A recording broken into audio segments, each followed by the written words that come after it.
galvanizing, that's been invigorating, as always, to hear you speak, and a good segue onto what I'm working on, what I'm going back to develop this into a future project. My name's Jorge Mancillas, or JD, or David. I'm a PhD candidate at the University of California, Los Angeles. I've been a member of the Underground Scholars Initiative since 2015 at UC Berkeley.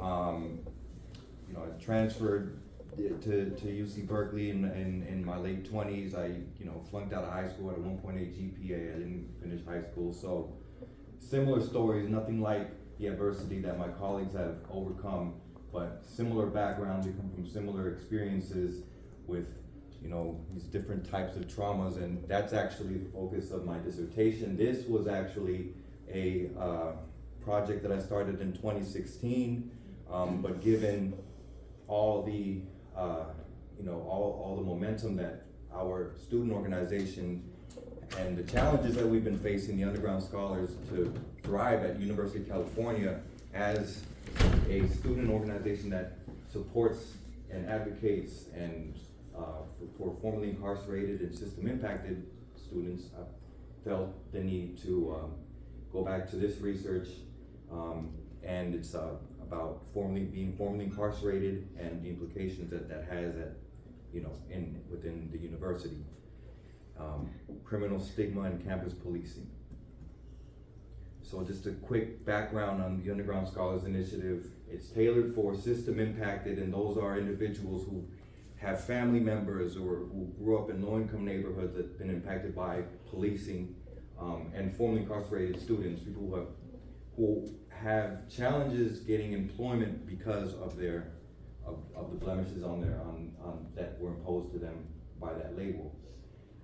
So in theory, the universities use diversity and inclusion to advocate for students from marginalized backgrounds. So those backgrounds are things such as race, gender, class status, but all of these invoke stereotypes and value judgments, what we in sociology we call stigma. And at the University of California, this is particularly grounded in our student organization, the Underground Scholars. So ironically, which this has been the case from my experience at Berkeley, this type of stigma has been a source of solidarity in our student group, and what gave us growth, which we started in 2013. The program started in 2013. It was founded by two formerly incarcerated students, Danny Murillo, Stephen Cifra, who actually did time at Pelican Bay simultaneously and were unaware that they were cellmates at the time. Years later, they crossed paths at UC Berkeley as transfer students, and long story short, that's in 2013 how the student org developed to cater for formerly incarcerated students. So I arrived at 2015, I transferred to 2015, I met Danny Murillo and Steven and others, Rodrigo, Raghi, other of the founding members, and I saw this organization develop, and I saw the challenges that we were facing from university actors, from the campus police and professors and other students. So at the macro level, there's a concerted effort at the University of California to support these types of programs for formerly incarcerated, system impacted students. But at the micro level, there's still, in the day-to-day interactions between professors, between staff, there's still situations that provoke anguish amongst us, that re-traumatize our populations, and that that the efforts have a negative effect, and a negative effect versus what they're intended to do to promote diversity and inclusion. So this, I had started, which would become my dissertation focus, but because the Underground Scholars, their background as participants overlapped with what I was studying for my dissertation, which is focused on traumatic loss in Los Angeles and its impact in communities of color. I based this paper in 2016 on 13 individuals that I interviewed from the Underground Scholars Initiative. I used participant observation methodology here. I was brand new at methods and as a scholar, so my interviewing skills were very bad, but thankfully I got good data from these interviews, and I went back to them recently and hearing the stories. I was asking them the most abstract and terrible questions about stigma, but I got a good understanding of the types of challenges that my colleagues went through, which I documented then and which I plan to follow up and document now after I finish my dissertation at UCLA. But this started in 2016 and I continued on to the present. So there are two concepts I feel like work as a heuristic or work to understand how to conceptualize the type of stigma that we are going through as a student organization. There's Erving Goffman's classic stigma, which is what we sort of take our commonsensical idea of what stigma is: a blemish of individual character.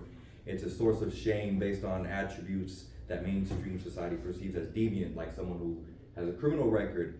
Or it can also be based on Goffman talks about tribal stigma, on race, gender, ethnicity. All those things fall under that create preconceived notions, because based on this notion of stigma, we're in a society where you perceive yourself the way others perceive you.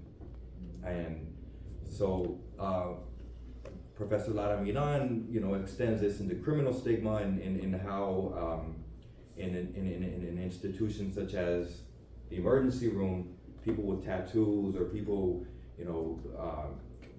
of color,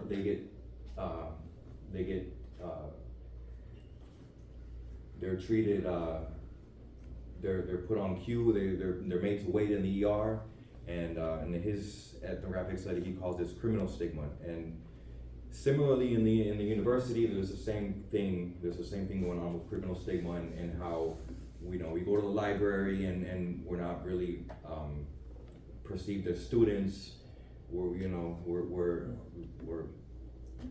picked last to things like of that nature.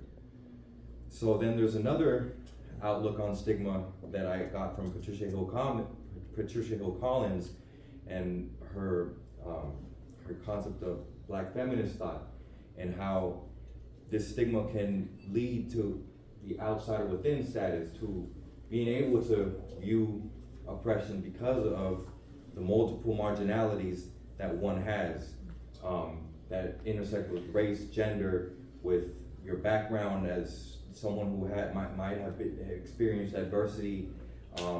So this leads to this outsider within status, that those experiences with stigma develop insight and creative thought into critical consciousness as a result from these interlocking forms of marginality.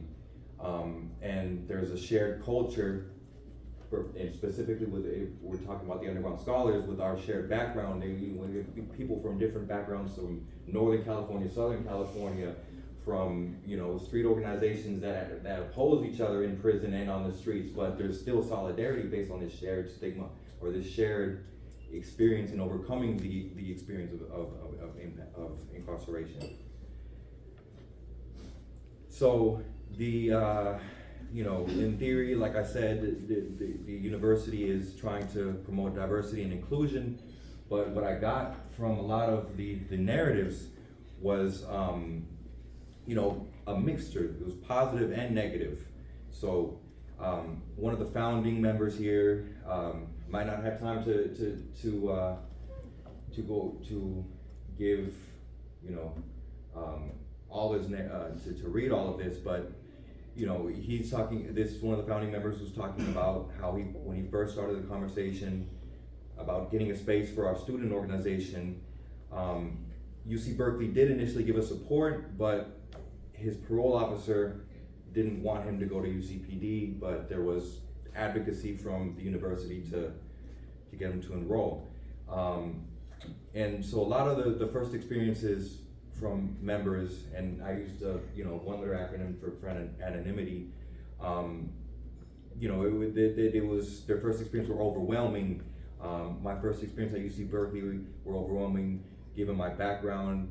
I felt like I couldn't compete on the same level, and that the social life was a little bit different from other settings from SF State or from community college. Um, so there's this common theme of feeling like an outcast, but the group sort of brought us together, and because of our shared backgrounds, we developed solidarity. So I'm not going to get too much in. I can't get in too much into into those narratives because of constraints, but in some, the underground scholar experience is sort of in between these two negative attributes of stigma, and these ways that it can be positive. How Collins' stigma can lead to the outside or within self developed by, and this is in from what I observed and from the interviews, it was developed by the solidarity in the student organization, in academic success, in positive encounters with university actors. Where on the flip side, the other type of stigma was enforced by negative encounters with campus police, professors, staff, and students. And to speak on my own experience, like 3 weeks before I was going to graduate,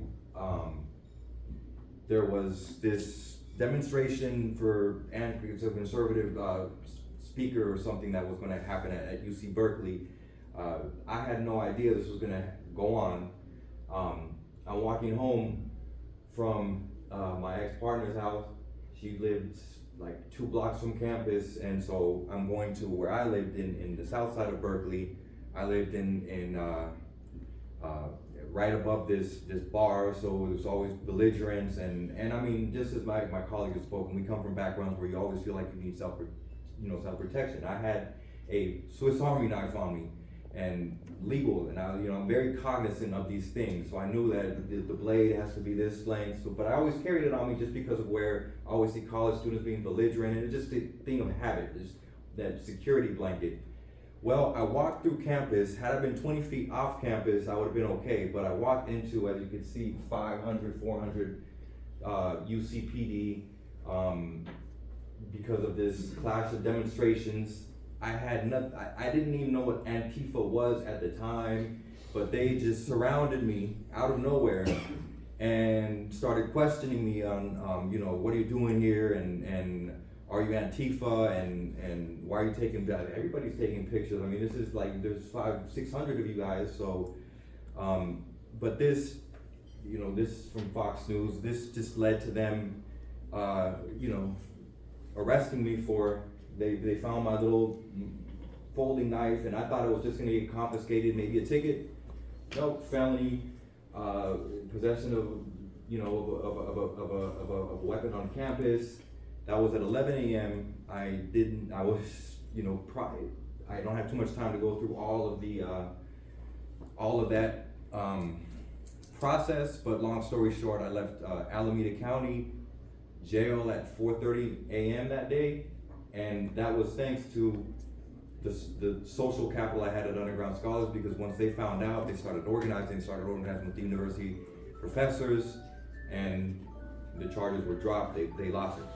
On a more positive note, I'm just going to end it with one of the excerpts of one of the audio excerpts from one of the members I interviewed, just to bottom left, click. Yeah, I see. Play. It's in the right spot. Just hit play. This is what Underground Scholars provides, and why it's important that we, keep this thing going. I believe it should be culture is a good way to put it. Because when you are from that background, there's a lot of stuff that you're raised on, and there's a lot of stuff that you just wouldn't do, and there's a lot of stuff that you're obligated to do. And we all know